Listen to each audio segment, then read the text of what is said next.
নওগাঁয় মান্দায় মেধাবী প্রতিবন্ধী শিক্ষার্থী বাদন বাবুকে অটো চার্জার হুইলচেয়ার প্রদান করা হয়েছে। মঙ্গলবার বিকালে উপজেলা প্রশাসনের উদ্যোগে এবং উপজেলা সমাজসেবা অফিস কর্তৃক এই অটো হুইলচেয়ার প্রদান করা হয়। উপজেলার পাকুড়িয়া ইউনাইটেড উচ্চ বিদ্যালয় ৬ষ্ঠ শ্রেণীর মেধাবী প্রতিবন্ধী শিক্ষার্থী বাদম ২ পা জন্মের পর থেকে অকেজো হাওয়ায় চলাচল করতে পারে না, এমনকি সময়মতো স্কুলে যেতে পারে না।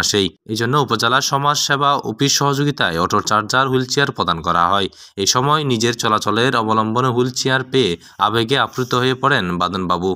বিতরণের সময় উপস্থিত ছিলেন উপজেলা নির্বাহী কর্মকর্তা শাহ আলম মিয়া, উপজেলা সমাজসেবা কর্মকর্তা শাকিল আহমেদ, উপজেলা কৃষি কর্মকর্তা শাইলা শারমিন, মান্দা উপজেলা প্রেস ক্লাবের সভাপতি বুলবুল আহমেদ, সাধারণ সম্পাদক সাজ্জাদুল তুহিন, সাংগঠনিক সম্পাদক রাহেন আলী, এছাড়া উপজেলা সমাজসেবা অফিসে কর্মরত সকল কর্মকর্তা ও কর্মচারীগণ উপস্থিত ছিলেন।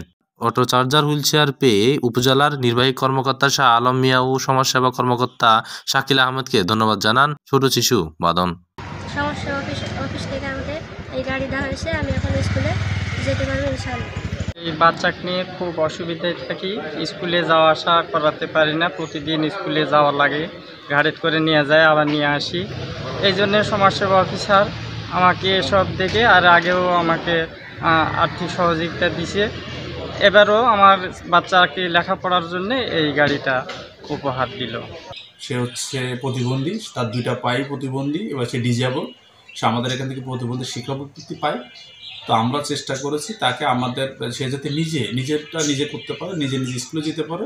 এই কারণে আমরা আমাদের উপজেলা সমাজসেবা কার্যালয়ের পুনর্বাসন ও বিকল্প কর্মসংস্থান প্রকল্পের আওতায় তাকে একটি অটো হুইলচেয়ার মানে চার্জার হুইলচেয়ার দিয়েছি, যার মাধ্যমে সে নিজের কাজটা নিজে করতে পারবে এবং অন্যের কোনো সহযোগিতা